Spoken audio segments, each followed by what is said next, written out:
Yo. Hey, yo, Quake, why you do that Hey, yo, what up? It's your boy AE the Great, and you are now tuned into About Everything. We have a special guest for you. I know this guy for years. We go way back then. Way back to the way back of the way back. You know what I mean? I met him when I started off with K&S Records.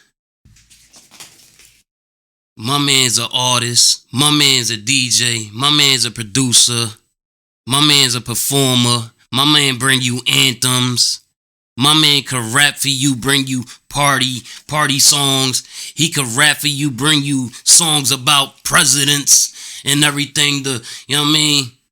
And this is a person that's been, they honor him and within this unsigned artists and bringing you shows that you need, that everybody need out here. You dig me? If you ever have, you mean, any music you want to put out there, you want to perform today, tomorrow, if you want to find out that you that guy, you mean, if you want to bring your artistry out to people live, this is that guy to hit up. I got my guy, RLF. What's up, man? Appreciate you for having me on, man. You do go way back, bro. Appreciate you, man. Back, man. I just had your brother on here, you mean? Yeah. And sure, it was a good interview, man. He laid down a fire ass, you know what I mean, freestyle. We was just catching up and everything, man. What's new with you, man? What's fresh? Like I said, man, I'm just working a lot, DJing a lot. I mean, like you said, I'm a DJ and I've been doing that for over 20-something years, so I'm passionate about that, and you know, that's my main shoot right now. Music wise, I haven't done anything as in recording or anything in a while yet, but plan to get back in there, plan to put some new stuff out and get things going. Got you. Shoot. What you getting into tonight? Well, we got an open mic over there at Barbers Hall, live band open mic. It's been going on for at least about 10 years now. I do the DJing over here at the open mic, but you should come check it out if you're an artist or anything like that. Sunday nights, every Sunday, Barbers Hall, 1402 West Oxford Street, Philly. Come through. We have a good time and bring your artistry out. Or if you want to just come and just chill. So, yeah. Got you. I wanted to tell you in person. No mean to start off the show this way. I mean, I forgot to tell your brother the last time, but we both have something in common with our fathers passing away just recently and all of that. Yeah. I wanted to give you my condolences in person, you know what I mean, and show you my love and appreciation. Appreciate you, bro. You know what I mean? Because your father, they have done a lot for us. You know what I mean? Your father, he was like, if I was to say somebody was the pusher, you know what I mean, you know what I mean, and telling you how to fix some bars, you dig me, how to say it a better way, and you know what I mean, just pushing yourself to be better than yesterday. That was your father, you know what I mean, and stuff. So I wanted to give and show you my appreciation. Of course, you know what I mean? Appreciate you, man. Always, man. And let you know how much your father meant to me and all of that. Yeah, appreciate it, man. Thank you, bro. My father just passed away just recently, last March. Oh, wow. And shoot, bro, I'm like, damn, I know how Rob and them feel now. Yeah. Like, this is real. Yeah, but that whole thing where you think as a parent, well, as your parents, like, I've had friends and everything that's had family, you know, mothers or fathers pass. And, you know, we all know that the way it's supposed to go is your parents are supposed to go first before you're supposed to go. But you don't know how it hits you when it actually happens. Like, it's a whole different outlook on life after that. Like, and it's crazy because it's like, I'm like, my dad's really gone. Like, Yeah, like it's bro. really like, you know, and I mean, it's yeah. I mean, every gets around his time where, you know, June, because my dad passed in July of 2021, so June, Father's Day, and then his passing, and then his birthday in September. So it's like that whole area is like, Yeah, crazy, it's man. real hectic, you know what I mean, to Yeah. even think about it. yeah, I mean, rest in peace to the GOAT. Said it last time, you know what I mean? I'm going to keep on saying it to the day I die. Rest in peace to the GOAT, you know what I mean? That's the farmer. yeah. You know what I mean? This is all left right here. Yeah. I had H. Diz. You know what I mean?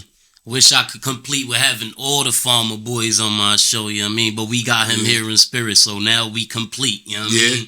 Got all the Farmer Boys on the show right now. Yes, sir. First season. You know what I mean? What inspired you to start your craft? Well, as funny as you say, and I think my brother touched on the same thing before when he was on here the last time, was my dad.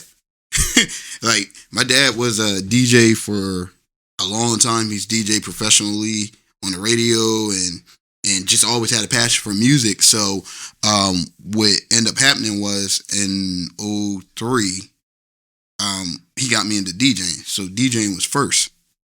Then he started the group The Farmer Boys. It wasn't my idea or my brother's idea. It was his idea.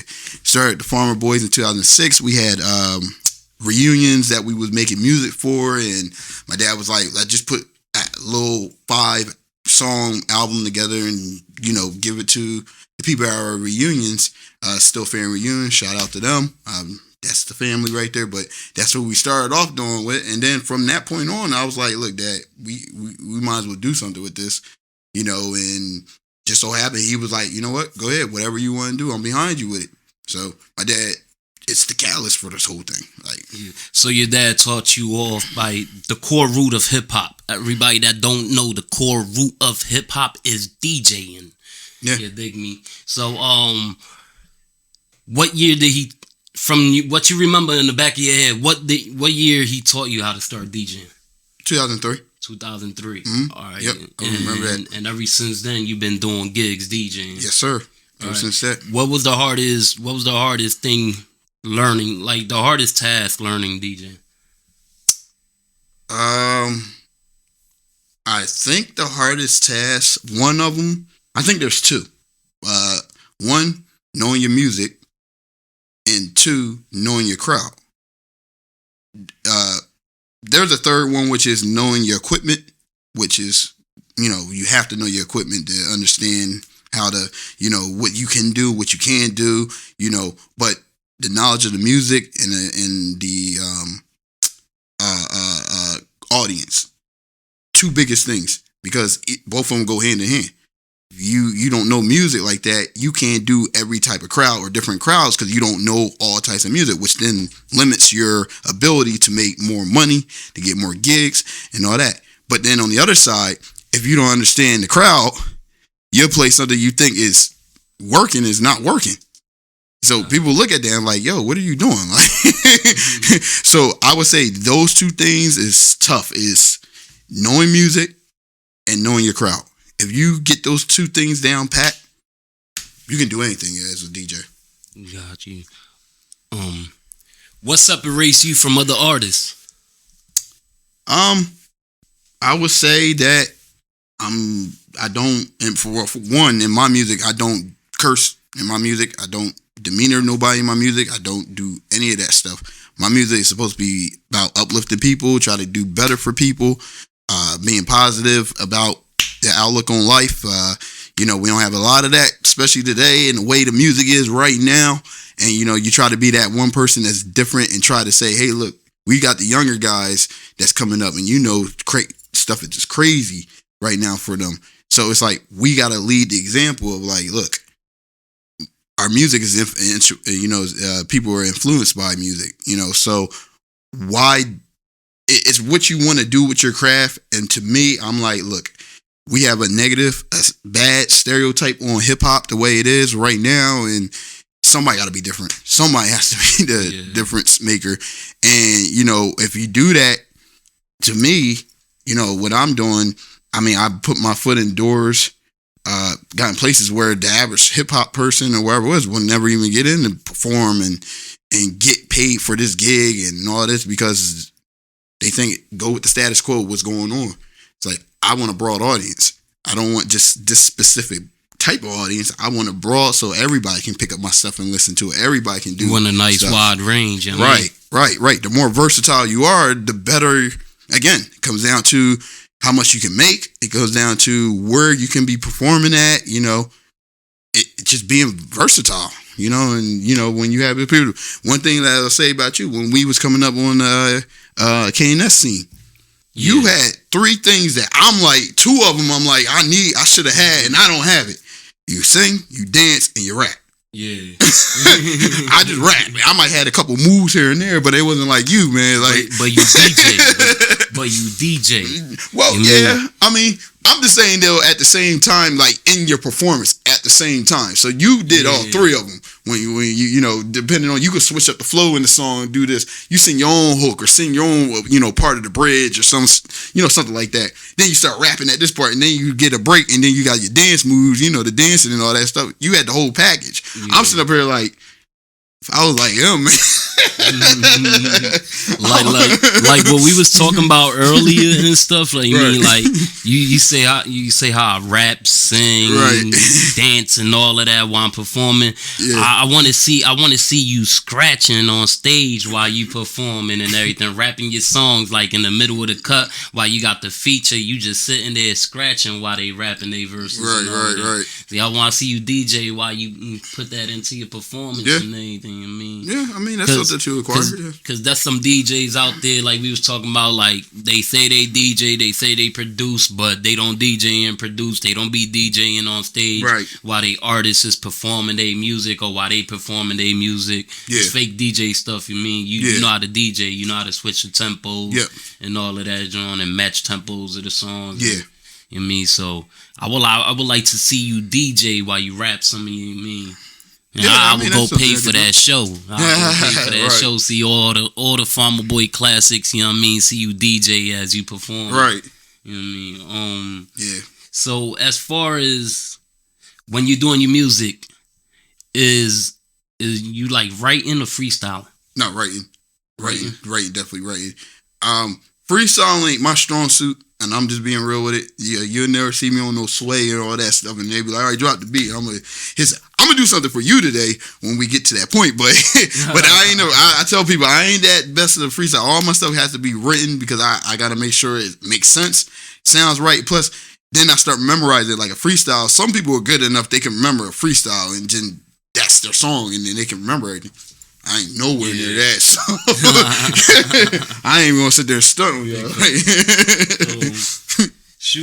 What you think about the whole drill scene? I seen you tap into it a little bit, you know what I mean, about the frequencies of the music, but like the drill scene of like rap music. What you think about that right now? I mean, it's what it is right now. I mean, I'm one of those people that's like, it's one of those things where I was saying before, it's not you being different. It's what the wave is now. So if the wave is the way it is, the way you get on, you got to do kind of what they're doing to say like, you feel like you have to do that. So, I mean, it's great, but again, it's everybody catching on to it because what's going to happen is after a while, that's going to fade out and it's going to be something else. And the crazy part about it is who's going to survive from that scene to continue keep going because you know, like with eras of every type of music, type of genre of music, or wherever it is through the years of hip hop, only certain people made it out of it and went to a different genre or wherever it is, and the rest of the people you never hear from again. So, you know, it's just one of those things where this is what the wave is right now. Everybody's on it. And hey, look, if you catch and you get in. But eventually that wave is going to change. It's going to be a different thing. And if you can't survive what it is now, where you going to be at after this? So, I mean, everything just has their moments. Yeah, that's how. All right. Tell them about your events that you got going on. You do this like every Sunday? Yes. So we have the open mic at Barber's Hall right there in Templetown, North Philly. We do it every Sunday. It's a live band. And host name is Damon Keith Williams, which is a well-known singer throughout the tri-state area, actually international. He's actually been on Philadelphia International Records when that was popping out. So he hosts the event. The band that's there, they're called the Right Time Players, headed up by Stacey McGee, who is the musical director for, he's done Aaliyah, he's done Jaheim, he's done different types of artists. He's on the scene. So everybody that is in that building that plays instruments or is singing, these people are people who's toured with like people out there. So this is not one of those open mics where you just getting the run of the mill stuff. That's not it. You got actual artists or people who've dealt with actual artists being part of the event. So definitely want to always come out, check it out. It's every Sunday from 8 to 1:30ish. I'm the DJ there, so you'll hear me spinning there. Plus, I perform there too. Come on out and just have a good time.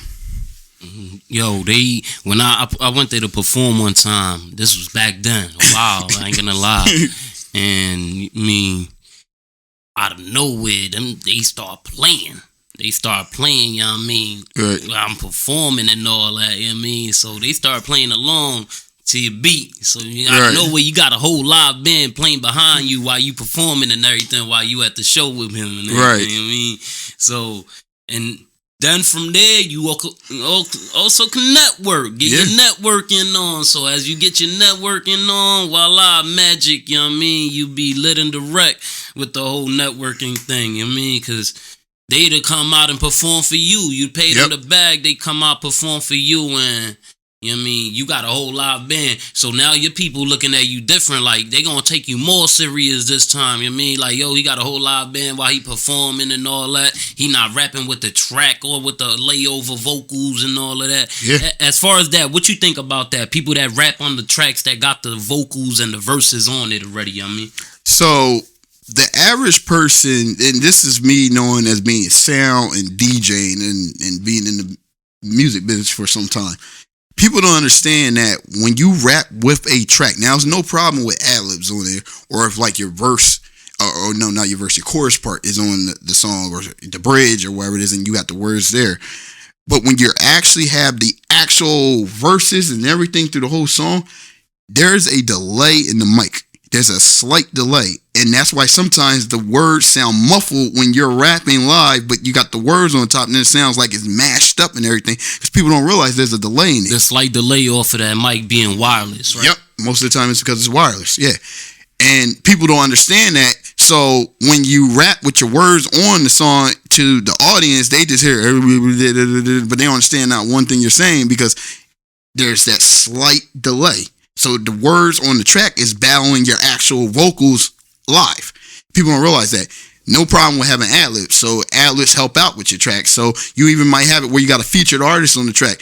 If you rather had the featured artist not there, I've done it where that featured artist verse is on the track and I sit there and probably ad-lib off of that verse, but that verse is playing. But then when it comes back to me, it's back again, just the instrumental. So, when you got to be mindful of that as artists, that especially if you're going to do a live performance. If you're doing a live performance, we're trying to hear you live. We're not trying to hear you, because I've noticed that some of these artists, it seems like they forget their words. So my bad to cut you off. Yeah. Y'all could have just clicked the link in the bio. For all that, they could have came. If they're gonna hear you rap on the song, they could have clicked the link in the bio. Right or wrong? You're right. You're right. But what happens is you have some artists that it's like they ad-libbing on their own track. Like the words, they got the words on it, and they say every other word. But you looking like, wait, hold on, isn't that your song? Like, you the one rapping? How you being the hype man on your own beat? Because they got the words there. Personally, I think they forgot the words. That's why they keep the words on their track, or they don't know it all the way. So it's like a safety net. Let me just keep it with the words on there. So if I screw up, I screw up. Gotcha. But one thing people don't realize too is if you're an artist and you got your own work and people never heard it before, if you screw up, how did they know you screwed up? Really? I mean, unless it's that obvious. Right. But how did they know you screw up? I screwed up on songs all the time. The people didn't know what it was. As long as I screw up on the parts they knew. but yeah, I mean, that's the advantage of being a original artist. You can screw up and nobody don't know what happened. Yeah. All right, so right now, what we gonna do? We gonna take a little commercial break. Tune into this episode right now. Well, you know what I mean. This commercial that I got coming up, you know what I mean? Getting tongue twisted right now. We a little excited. It's a busy day today, you know what I mean? Hey, yo, what up? It's your boy AE the Great, and you are tuned into About Everything, the podcast. This podcast was brought to you by Suffer to Success clothing brand.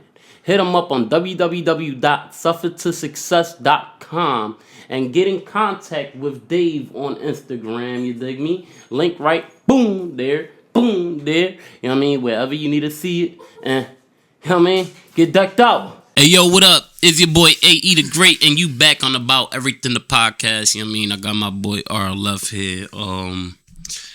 What project holds the deepest connection with you that you ever done? I'm gonna say it has to be the last one I put out, which was called entitled Farmer.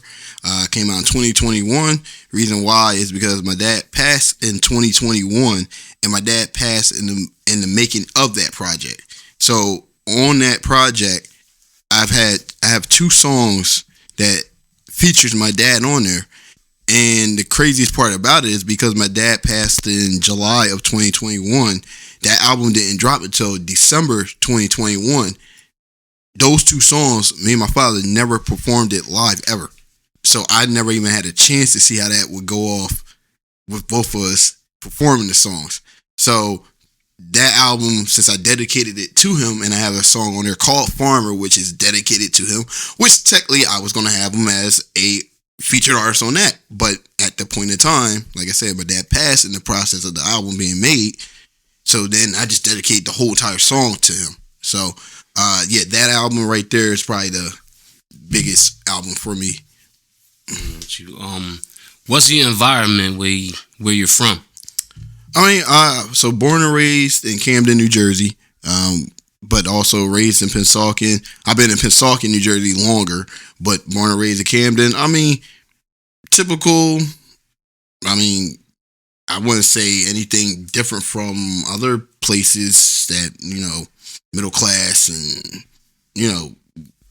I mean, I don't see too much of a difference. Like even coming over here, like I can fit in over here. I can fit in over there. Like if you came to my area, which you've been there before, showed love, like crazy stuff was going on. So my dad just put us in a position to, me and my brother, to succeed in wherever we was at. And, been still in Pennsauken, New Jersey, still currently. Now overall, has stuff have changed? Like overall over time, yes. But for the most part of, getting around and just being around certain people and just trying to find different things to do, I mean, pretty much the stuff is there. So yeah, it's not bad. Got you. I know your father and your mother, like, are the most important people in your life. But like in your neighborhood, like, who are the most important people, like as far as neighbors and friends or like old heads that was around that kept you out of trouble and kept you on the right path? Who were the most important people? I'm not gonna say it's not tough because, like, not tough in the sense of like I can't figure out who to name for this or who had their contribution. It was, everybody that I've encountered during my years of growing up has, been a reason why I have not been going down the wrong path and stuff like that. So it's kind of tough to figure out who specifically I would say it is, because I was never a kid that was in trouble. I was never involved in stuff. So it wasn't like a thing where it's like somebody had to keep reminding me, hey, don't go this way, or you're going to have to, go through the consequences of this or that. Me and my brother's always been just on the straight and narrow most of the time in our life. But I mean, just, coaches from playing sports and meeting people later on in life, like in the music career and all that stuff. That has helped me make sure that I stay where I'm supposed to be focused and all that stuff. So, I have to give a big shout out to Kevin O'Hanna and Stan Harris, because they the reason that got me into the scene over here in Philadelphia, and met, everybody. That's how I met you on the label and stuff like that. So, and the other artists that was on the label, and we all like bonded. Like we all went through, we had our events that we performed in and all that stuff, and it was like weekly all the time. We just had a good time with it, everybody. So everybody was helping each other, encouraging each other to do best, supporting each other. We had events. We like, hey, how about bring the whole squad over to this event? Come here. Y'all had events like other people, bring the whole squad over there. So it was just like that tight knit, like, hey, look, let's stay focused and, keep it moving. And, like I said, it's a host of people for me that I can't really specifically name individually, because like I said, I was never really a kid that strayed away off the path. So it was, yeah. Got you. Was your top 5 artists growing up listening to music to now?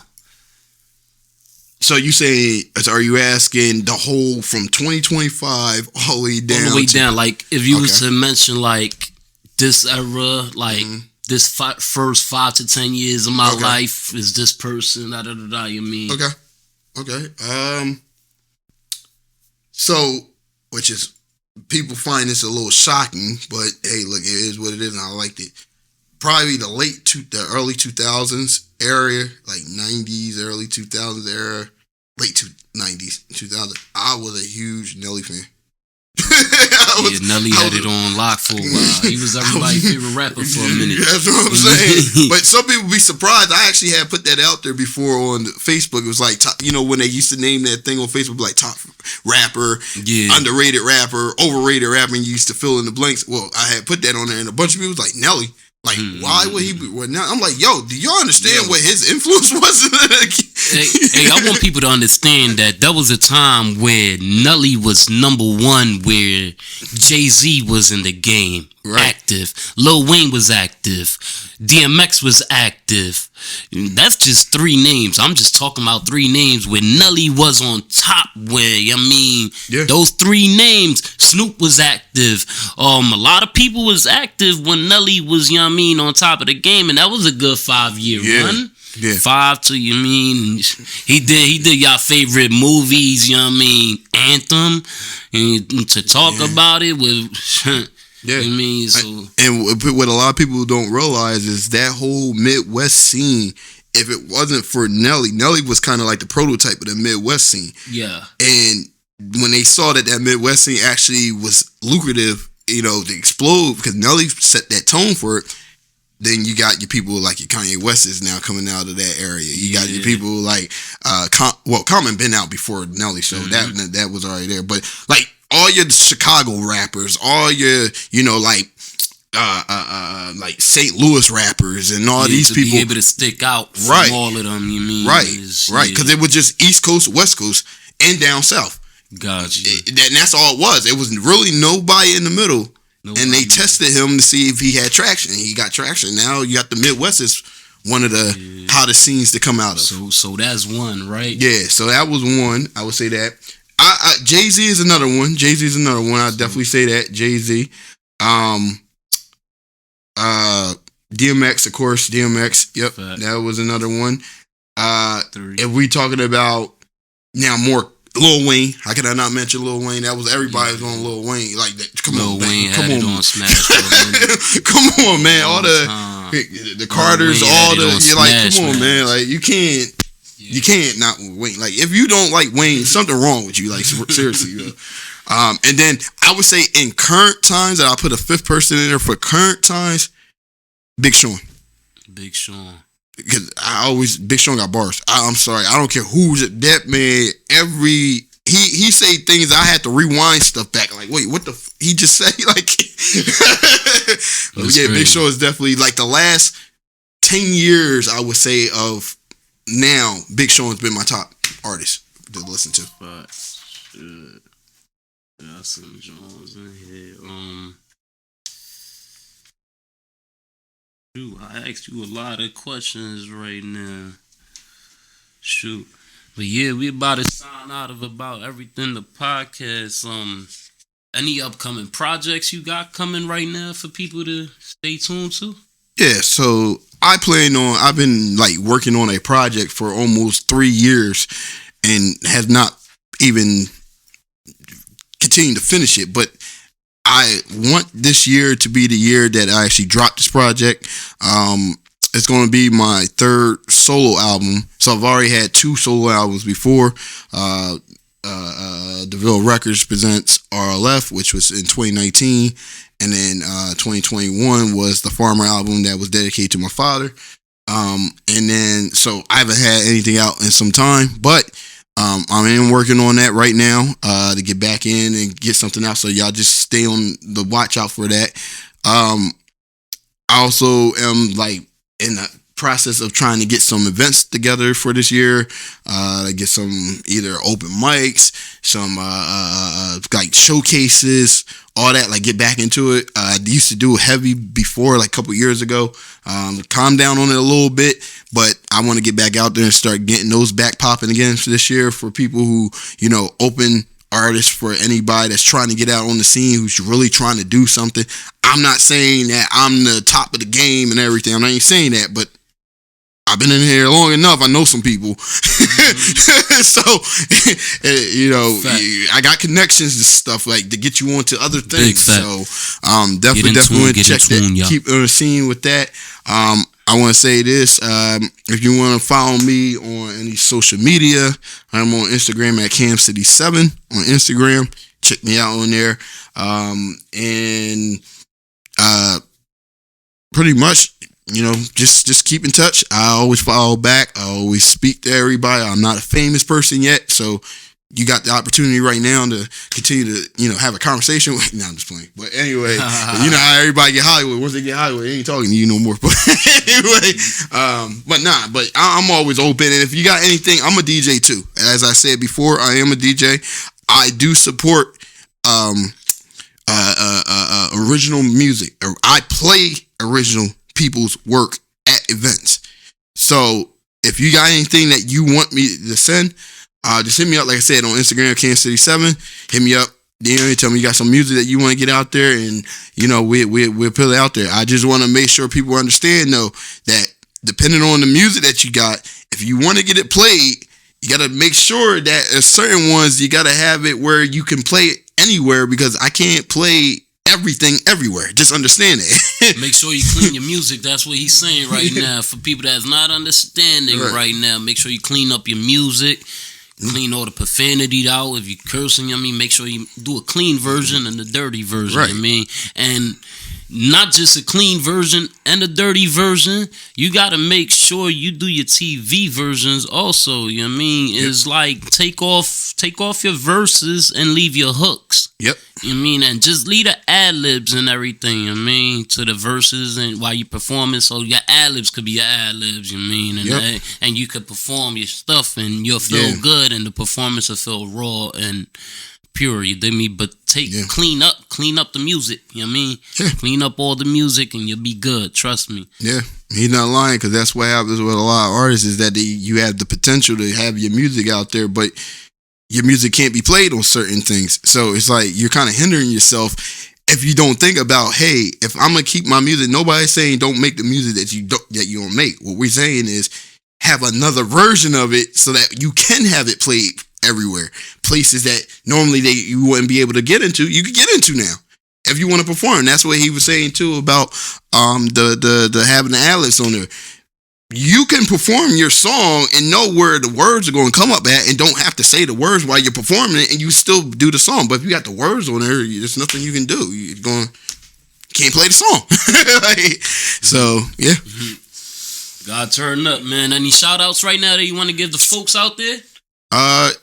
Shout out to the whole Farmer family. Shout out to my mom, my brother, my sister. My brother was like we said, my brother was on here last podcast that they had. But we want to make sure that we shout out to everybody who's been supportive of the Farmer Boys themselves overall. Because if it wasn't for y'all, we wouldn't be where we at. And we always remember y'all put us where we're at. So appreciate y'all for supporting all the time.